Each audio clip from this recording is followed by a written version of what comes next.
केशव चंद्र सेन और नव विधान। श्री रामकृष्ण प्रसाद ग्रहण करके जरा विश्राम कर रहे हैं। इतने में राम, गिरीन्द्र तथा और भी कई भक्त आ पहुंचे। भक्तों ने माथा टेक कर प्रणाम किया और आसन ग्रहण किया। श्रीयुक्त केशव चंद्र सेन के नव विधान की चर्चा चली।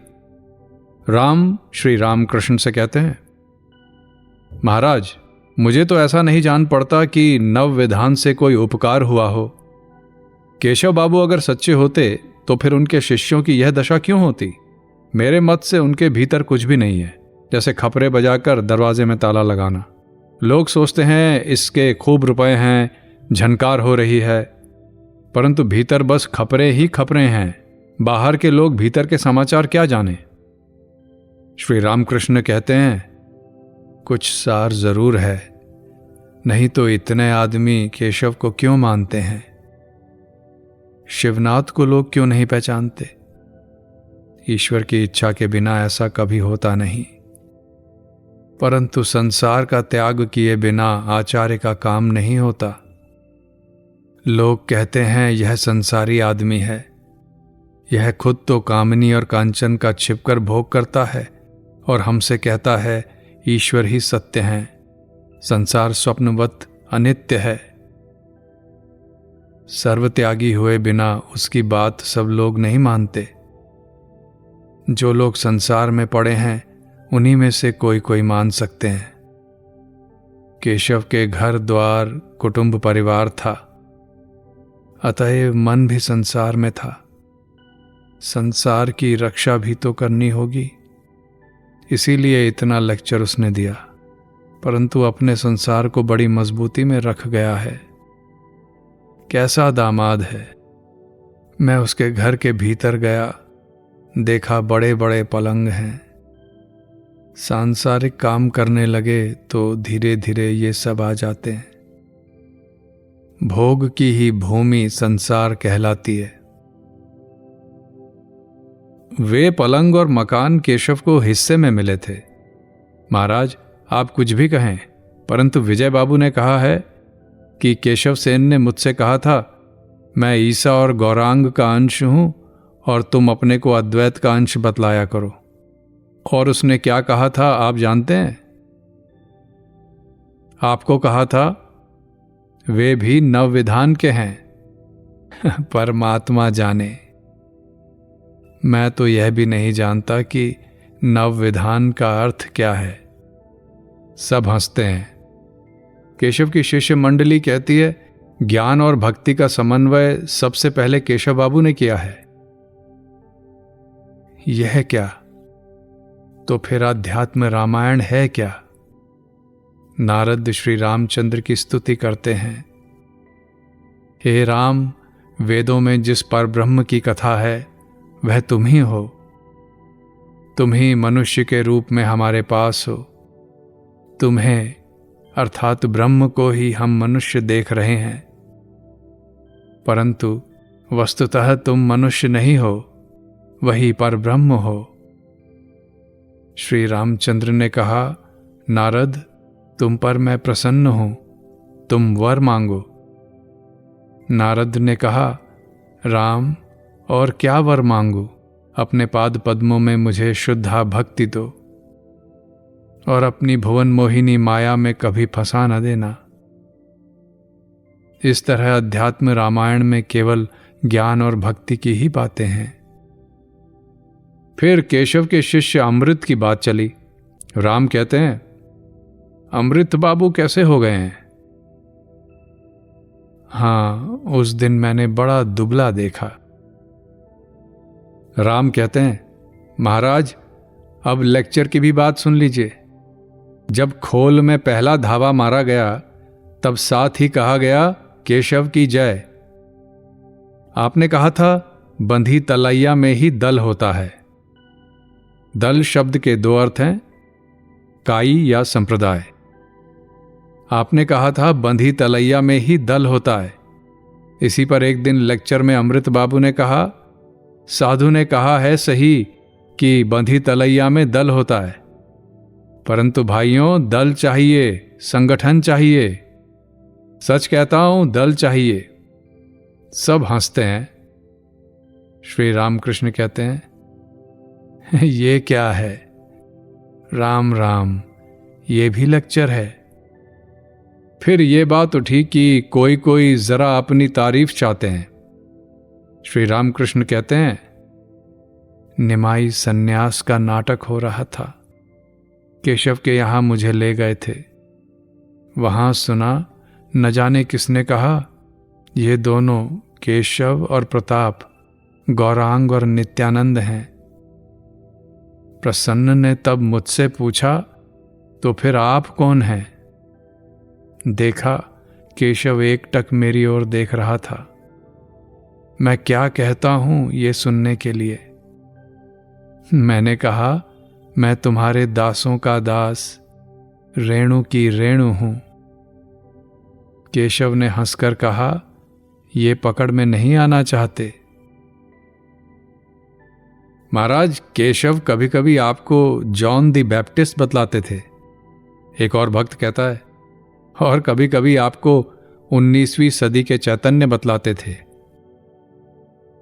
इसके क्या मायने हैं? अर्थात अंग्रेजी की इस शताब्दी में चैतन्य देव फिर आए हैं और वे आप हैं। खैर, वह तो जैसे हुआ। अच्छा, अब ये बतलाओ कि हाथ कैसे अच्छा हो। अब बस यही सोचता हूं कि हाथ कैसे अच्छा हो। अब त्रैलोक्य के गाने की बात चली। त्रैलोक्य केशव के समाज में भगवत गुणानुवाद कीर्तन करते हैं। आहा, त्रैलोक्य का क्या ही सुंदर गाना है। क्या सब बिल्कुल ठीक होता है? हाँ, बिल्कुल ठीक। अगर वैसा ना होता तो मन को इतना क्यों खींचता? आप ही के सब भाव लेकर गीतों की रचना की गई है। केशव सेन उपासना के समय उन्हीं सब भावों का वर्णन करते थे और त्रैलोक्य बाबू उसी तरह के पद जोड़ते थे। देखिए, एक गाना है, भावार्थ, प्रेम के बाजार में आनंद का मेला लगा हुआ है। भक्तों के संग हरि अपनी मौज में कितने ही खेल खेल रहे हैं। आप भक्तों के साथ आनंद करते हैं, ये देखकर इस गाने की रचना हुई है। तुम अब जलाओ मत, मुझे भला क्यों लपेटते हो? सभी हंसने लगते हैं। इस पर गिरींद्र कहते हैं, ब्राह्मगण कहते हैं, परमहंस देव में फैकल्टी ऑफ ऑर्गेनाइजेशन नहीं है। इसका क्या मतलब? आप संगठन करना नहीं जानते, आप में बुद्धि कम है, यह कहते हैं। अब बतलाओ, मेरा हाथ क्यों टूटा? तुम इस विषय पर एक लेक्चर दो। सभी हंसने लगते हैं। ब्रह्म समाजी निराकार निराकार कहा करते हैं। खैर, कहें, उन्हें अंदर से पुकारने ही से हुआ। अगर अंतर की बात हो तो वे तो अंतर्यामी हैं। वे अवश्य समझा देंगे उनका स्वरूप क्या है। परंतु यह अच्छा नहीं, यह कहना कि हम लोगों ने जो कुछ समझा है वही ठीक है और दूसरे जो कुछ करते हैं सब गलत। हम लोग निराकार कह रहे हैं, अतएव वे साकार नहीं निराकार हैं। हम लोग साकार कह रहे हैं, अतएव वे साकार हैं निराकार नहीं। मनुष्य क्या कभी उनकी इति कर सकता है? इसी तरह वैष्णवों और शाक्तों में भी विरोध है। वैष्णव कहता है, हमारे केशव ही एकमात्र उद्धार करता है, और शाक्त कहता है, बस हमारी भगवती एकमात्र उद्धार करने वाली हैं। मैं वैष्णव चरण को सेजो बाबू के पास ले गया था। वैष्णव चरण वैरागी है, बड़ा पंडित है, परंतु कट्टर वैष्णव है। इधर सेजो बाबू भगवती के भक्त हैं। अच्छी बातें हो रही थीं। इसी समय वैष्णव चरण ने कह डाला, मुक्ति देने वाले तो एक केशव ही हैं। केशव का नाम लेते ही सेजो बाबू का मुंह लाल हो गया और वो बोले, तू साला। सब हंस पड़ते हैं। मथुर बाबू शाक्त जो थे, उनके लिए यह कहना स्वाभाविक ही था। मैंने इधर वैष्णव चरण को खींच लिया। जितने आदमियों को देखता हूं, धर्म धर्म करके एक दूसरे से झगड़ा किया करते हैं। हिंदू, मुसलमान, ब्राह्म समाजी, शाक्त, वैष्णव, शैव, सब एक दूसरे से लड़ाई झगड़ा करते हैं। ये बुद्धिमानी नहीं है। जिन्हें कृष्ण कहते हो, वे ही शिव हैं, वे ही आद्या शक्ति हैं, वे ही ईसा हैं और वे ही अल्लाह हैं। एक राम, उनके 1000 नाम। वस्तु एक ही है, केवल उसके नाम अलग अलग हैं। सब लोग एक ही वस्तु की चाह कर रहे हैं। अंतर इतना ही है कि देश अलग है, पात्र अलग और नाम अलग। एक तालाब में बहुत से घाट हैं।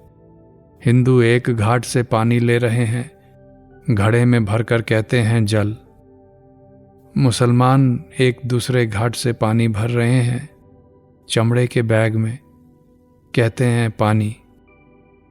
क्रिश्चियन तीसरे घाट से पानी ले रहे हैं, वे कहते हैं वाटर। अगर कोई कहे नहीं, यह चीज़ जल नहीं है, यह पानी है, या वाटर नहीं जल है, तो ये हंसी की ही बात होगी। इसीलिए दल, मतांतर और झगड़े होते हैं। धर्म के नाम पर लट्ठम लट्ठा, मार काट, ये सब अच्छा नहीं है। सब उन्हीं के पथ पर जा रहे हैं।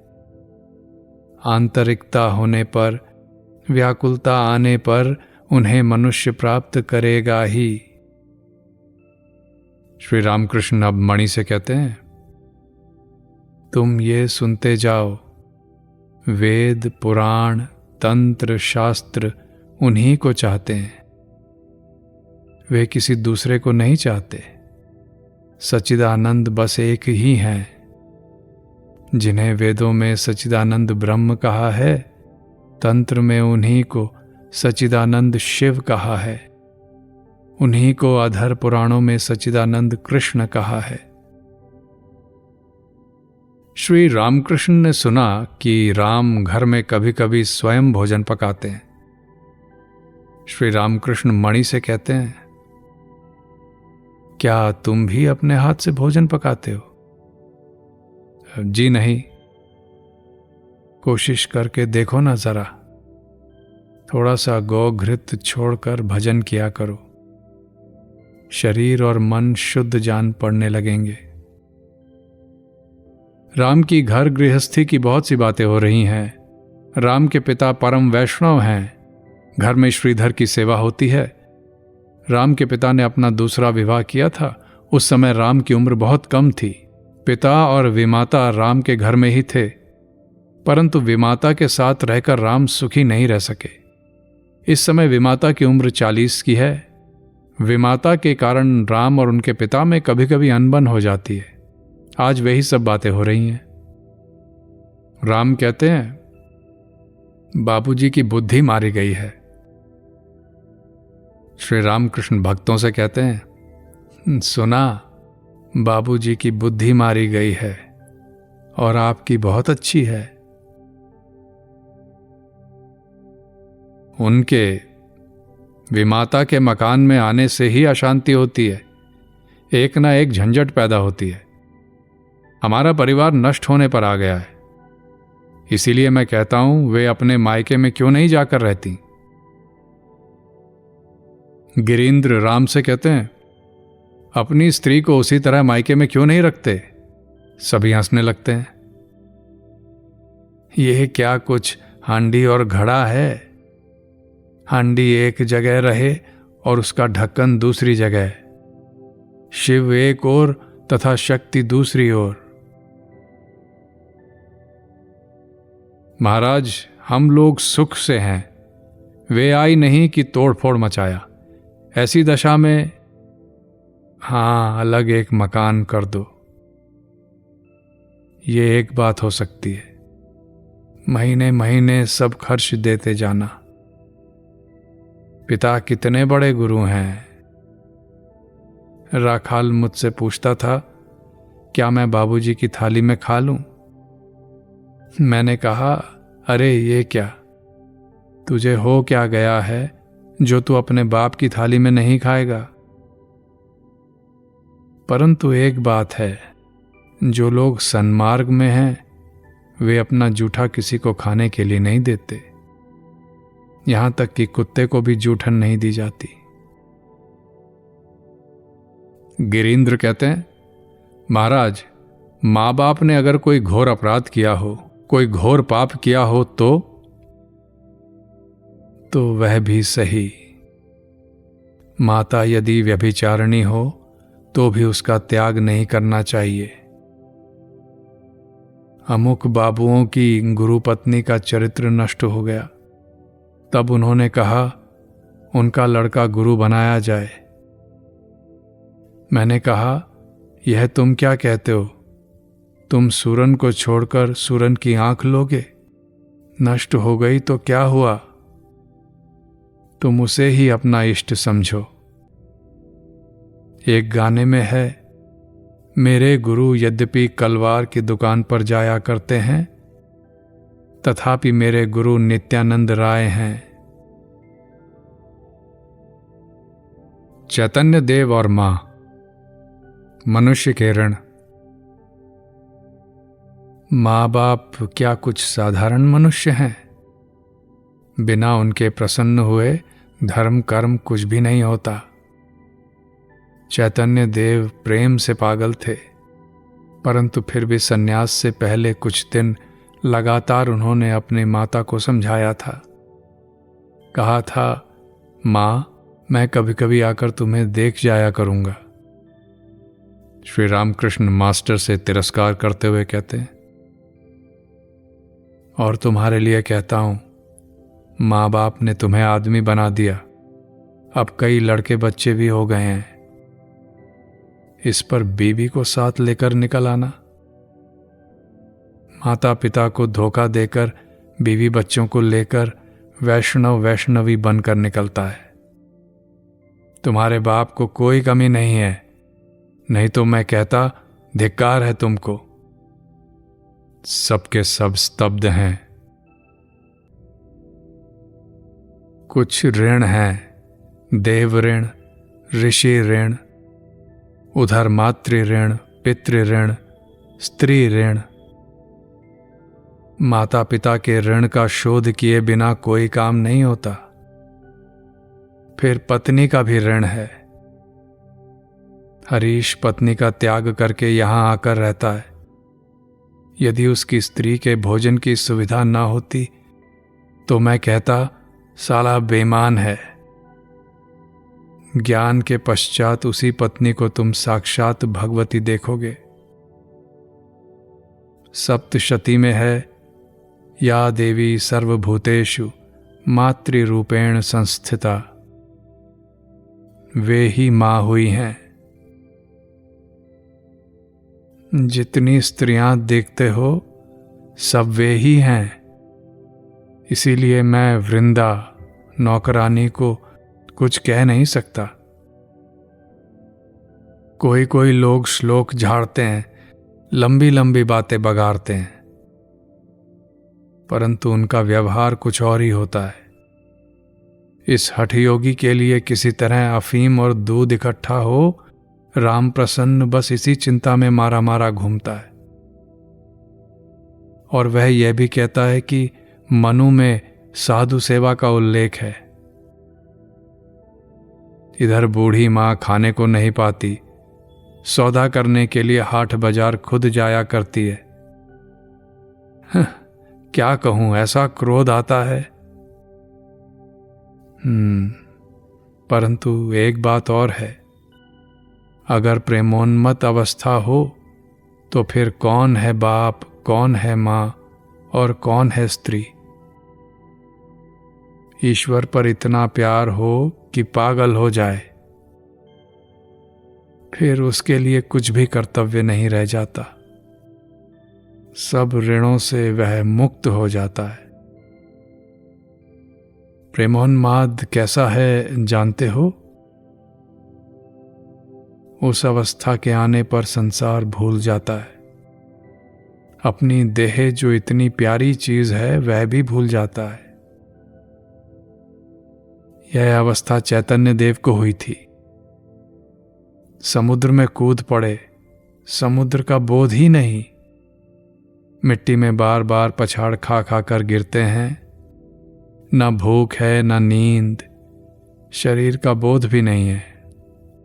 हा चैतन्य। चैतन्य के माने अखंड चैतन्य।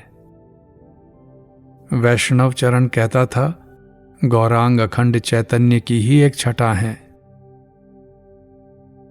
अब श्री रामकृष्ण बूढ़े गोपाल से कहते हैं, तुम्हारी क्या इस समय तीर्थ जाने की इच्छा है? जी हां, जरा देखभाल आए। राम बूढ़े गोपाल से कहते हैं, ये कहते हैं बहुदक के बाद कुटीचक की अवस्था होती है। जो साधु अनेक तीर्थों का भ्रमण करते हैं उनका नाम है बहुदक, और जो एक जगह डटकर आसन जमा देते हैं उन्हें कुटीचक कहते हैं।